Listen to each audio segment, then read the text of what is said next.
Hello everyone, my gardener friend. Ram Sorat Gardening, Ram Gibersons Chanel. Today it's Wednesday, February Wednesday. It's about kind of late. I think it's about 5 o'clock. The beautiful flowers that you see right here, it's a camellia sasanqua called the crimson candle. But today I'm not talking about the plant. I'm just gonna show you where to begin housing relate. And it come to the yellow bamboo. I want to talk about yellow bamboo today, but I want to show you a little bit about housing relate. It relate with the waterfall, arbor, the place that we sit down and relax, and the waterfall. And later on, when I have more time, I'll go into more detail about waterfall, because this garden is so big and have many different features that I had designed and built myself. And Dr. Ellen Armitage had been here for so many years, teach the students, because I have so many variety of ground covering, and I will cover them one by one. And today I'm going to show you a little bit pond feature, and I'm pretty sure you had sea pond and all that. And but I can go with a little bit more detail. You can see the one that kind of far away from there. So I'm going to bring it in a little bit so you can see a little bit closer. But I have to go to the yellow bamboo. I need to explain. A lot of people ask me, how you retain the bamboo? So today I'm going to talk about a little bit how to retain the bamboo. And because this is a very important feature in this garden. So I'm going to come this way. And while I'm doing that, I'm going to have, again, Cody. This is the yellow bamboo that I wanted to talk about and explain to you how I do to retain that. And so I'm going to have Cody come over, and then he's going to help me hold the camera like he always. Again, you still see a lot of pots in my garden. In the winter, I'm not really organized because I'm in area that cleaning and then getting together and prepare. I'm taking things out and then putting it back in. I do this every year. So except this year, I get to share it with you, and then most of the time I don't. So this time I'm gonna add Cody. Cody, you wanna come and get the camera? And that's okay. It's a plane go by, and that's all right. It's not a big deal because we are outside. You know, everything is possible. And so I'm going to go ahead and give you the camera. And then, so maybe you'll be right over here. So I'm going to be right, don't put me in the camera yet. So I'm going to be here. Let me get the glove. Again, Cody is a horticulture student. He's been helping me for so many years now. He knows a lot about this garden, like almost like I do. So I've been sharing with him, and because he's learning about plants. And Dr. Armitage teach here, you know, for horticulture student. But I don't think he's teaching anymore. I think he traveled the world having fun. And so Cody's here at working and at a student. But I'm not his teacher. He's just helping me. Okay, today I'm gonna go right in and explain about how I retain this bamboo. If Cody, you would come here with me. It takes a little bit of explaining and showing you a little bit. If you see here, can you get that, Cody? Right here. This is the concrete retaining wall. It go down underground 3 feet. And then this wide, I think it's about maybe 19 inches or 20 inches wide. before I explain the retaining, I'm gonna tell you a little bit about the bamboo. This bamboo, from what I know, from the person who planted this, it said it's not invasive. It's native to South Africa. That's the information I have. So if you have other information, and that's fine too, because there are so many different varieties of bamboo. Maybe they look similarly, but I don't think we really know anymore, in my opinion. Just my opinion. Where they really come from, they kind of all over now. But for this one, the gentleman, when we were building this garden in during that time, about 1993, when we put this thing in, said that this garden, and I kind of mixed the garden between, this garden had no style actually. It had what they call work with natural native plant, and I also introduced other plant in there too. I tried to make a blend between the Asian feature, somewhat English feature, because some area I do have like head and buckwood and something like that, and some area I prune things like a head, and in some area I just let things go natural. So therefore I think my garden is I don't know what I would call it. I think I would call it doing what you want. That's what I did anyway. So, but I don't want it to go so far Asian. I don't want it to go so far American. I don't want to go so far English. I want to take all of naturalness, all of what I just said, and combine them and build this garden. That's what I did for this garden. So because of that, the bamboo, it represents where I'm from. You know, in Thailand, they have it too, but they don't really want to grow them because, well, they can't eat. They shoot. They shoot. You can eat, but it's not really good eating because of that. It's not popular. But it's popular here because we're not eating them. We're growing them for the future in the garden. So anyway, you would see this kind of brownness. Because this one I would remove it this year, but we didn't have a chance to do it yet. Like the real bright one like this. This one came out this year. So they grow like about 6 foot a day when they first come out. And then they shoot out, and then when they get kind of greenish. So when they get riper, I mean, about this time in the winter, they turn bright yellow like this. And they are very beautiful. You see, if Cody can get all the way back there, see how far it is. This one don't look that good anymore. We're gonna eliminate that, and then I use it for the garden, and when I can anyway. And so we're gonna be cleaning it up. Their root, it just from what I learned, the bamboo is the same family of the giant grass. Now I cannot tell you about genetics, but from what I know, they're the same genetic of the grass. So therefore, the person who was talking about that called a giant grass. So for this one anyway, a lot of bamboo have clump bamboo from what I heard, but also I know that it does not do well in USA, maybe in California, in Florida, or something like that, in those zones. But in the Georgia, in the colder area, the clumpy one tend to not do well because it's too cold for them. This one do well here, as you see.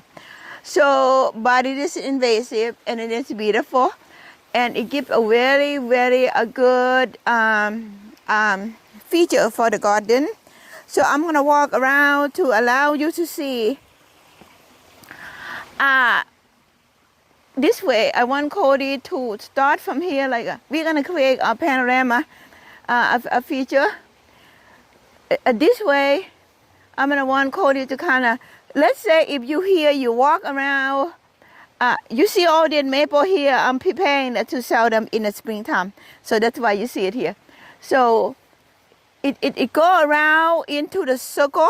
So in other words, I'm gonna go back there to kind of show you. It's just like you are seeing this for real. So I'm trying to provide that. So as you see, whoop, it's beautiful, beautiful. And it does not require a lot of water, a lot of care, but now I'm gonna explain the retainer. The retainer is right here, we see a better. I used to, when we first planted, because the person said, that is not invasive. I'm laughing because I've gone back to 2007. Boy, okay, I'm not gonna go there.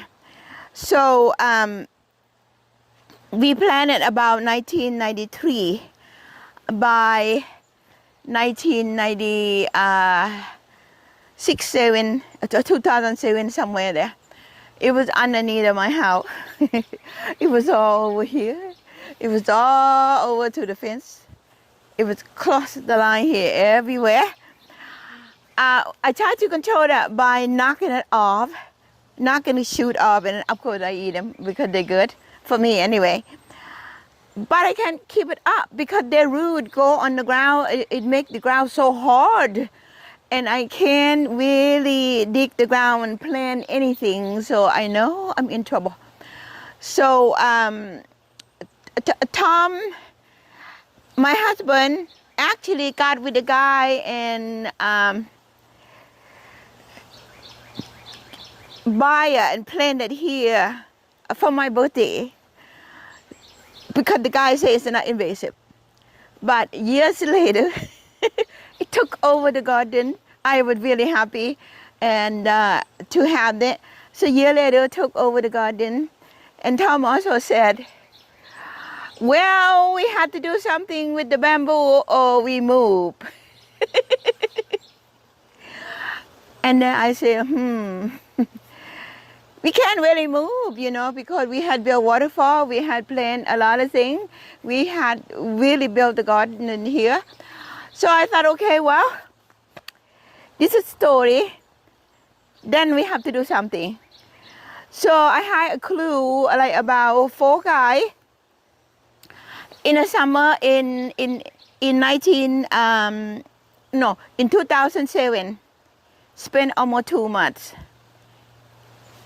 On and off, have them come in to rip what in the garden out, take it out, and then the plant, we uproot a lot of plant, we rebuild part of the waterfall. Then this is not a bad story, actually it's a very happy story because I get to do all that, I get to learn about all that, and that's why I'm sharing with you today. You know, sometimes I like is if we're gonna run against the arts, and the arts would not happen well, would teach us to be better and understand things, and that's why I'm sharing with you today. So, you know, I'm looking at the learning point about this. So it's about 3 or 4 truckload of the root of this bamboo here, put in the truck, and then they took it away, and then it took about, like I said, on and off about 2 months in the summer heat to do that. So when we're done with that, I learned that these are like a giant grass. If you don't retain them, they run. But this is the key. Because they are like a grass, their root run on the surface. They don't go deep. So they said if you build, have to be strong. Because otherwise they'll poke through. Retaining wall. 3 feet down on the ground, and each foot, we cut the rebar like this and cross. One here, and then the skip 1 foot, and the other foot would do that, kind of alternate, and non 1 foot and then the other foot. all around inside the frame that they built before they poured the concrete. And then we have to dig out the bamboo, and then we build the retaining wall all around because I wanted to have a feature. This is retaining wall all around of what you see. Can you see that, Cody? All around to what you see here. Then what I also learned, I also learned that sometimes you see the bamboo poking up on a driveway. If you have any air bubble at all, you have any air bubble at all, they'll poke through to in time.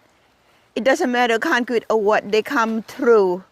So within that theory, the work was so hard. I want to make sure that they're never gonna come out. So inside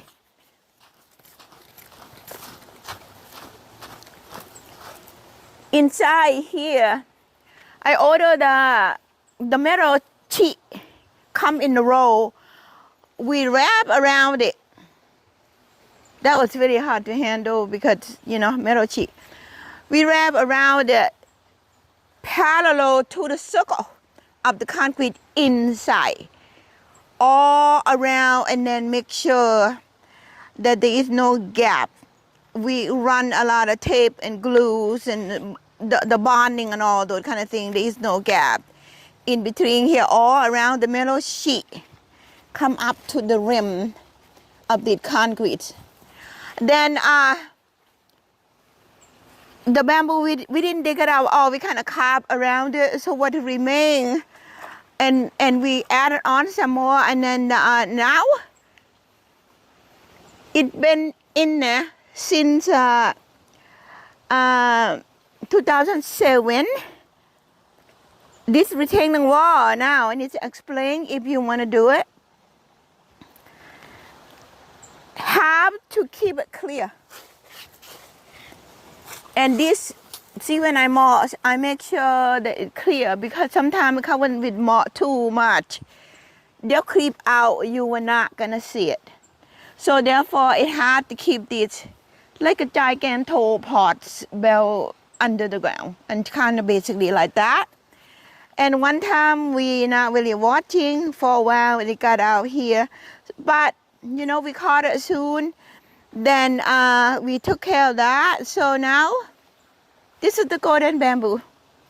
Been here since 2007. Rebuilt anyway. So now in the retaining wall, and it exists in the garden. It's beautiful. When the wind blows on that, it just makes the sound so wonderful. I think it creates for the feng shui energy. And I really thank Tom, my husband, to get it for my birthday. Because even we have to do so much to retain it, to keep it, make it all worthwhile, because it's part of my culture. My culture in Thailand, we don't grow yellow bamboo, we grow eating bamboo. But this bamboo represents that, represent my culture, because the bamboo is everywhere. So this, it will be the completely focal point. I'm talking about focal point yesterday. Focal point from all the way around. Come from that way, the focal point. Come from this way, focal point. Come from that way is focal point. Come from that way, it's the focal point. So this, it kind of like stand in the middle of the garden and create the focal point from all around. Well, today I'm so happy to be sharing with you about the golden bamboo. By the way, you don't have to have yellow. I have black too. One day I'll tell you about the black bamboo. And I do feed them with osmocote in springtime, because their root is stagnating, containing in here. They can't really find the food, and this provides good food for them. But I give them an nectar, nitrogen, the osmocote, the 9-month feed. In the winter time, I would thaw it in there, mix it in there. So water, yes, when it dry out, well drought, I do put the sprinkler in there, let it run, and then on the bottom, it just gone back to the ground because it gone down 3 feet deep. This bamboo root cannot go down and come out from the 3 feet because they'll die. and so I had no problem since then. So, but you have to kind of watch it, to take care of that. And this is about today. I want to tell you about the bamboo, the golden bamboo, and where I come from in Italy. So, if you like it, or I don't, I just wanted to share it with you. And thank you for watching. And then I share my own personal experience with you today, and I hope you enjoyed it. And then thank you very much for spending some time with me today. And then we'll see each other again soon. And then for Thai people, I have yellow bamboo in the garden, like Thai. สวัสดีไทย Thailand ฉันมีหน่อไม้สีเหลืองอยู่ในสวนเพื่อคนไทยโอเคสวัสดีค่ะ and for USA thank you very much and then we'll see each other again around this channel and thank you